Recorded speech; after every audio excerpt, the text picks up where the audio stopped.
Je vous en parlais au début de ce journal.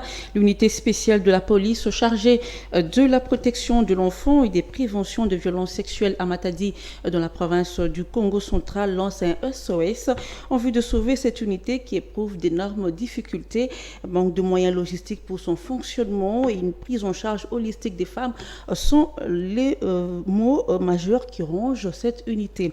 Reportage de Magui Mboko.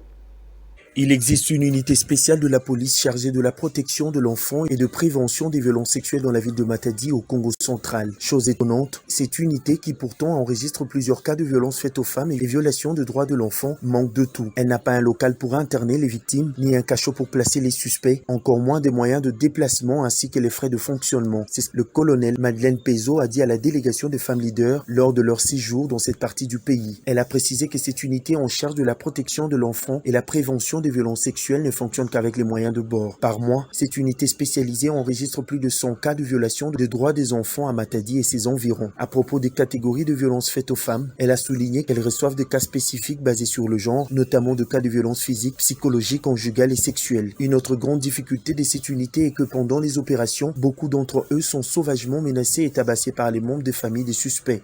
En route, ils sont menacés. Parce que les auteurs ont leurs camarades, ont leurs frères. Lorsqu'ils apprennent que... Parce qu'ici, on connaît déjà que lorsqu'un auteur, un potentiel auteur passe par ici, certainement, il va en prison.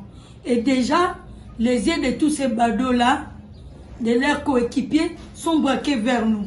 Et parfois, ils menacent, ils lapident nos policiers. Et surtout que nous n'avons pas de véhicules.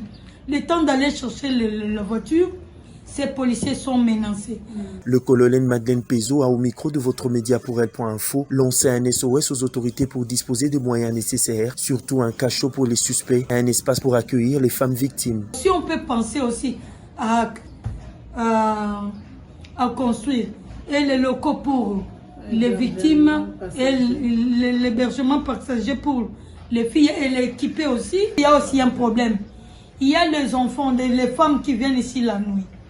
Lorsqu'ils viennent la nuit ici, il nous faut avoir un endroit. Les locaux là, il y a des locaux pour les femmes. Donc, on les garde là-bas. Ils peuvent venir la nuit. On ne va pas les retourner dans la maison. Et surtout lorsque les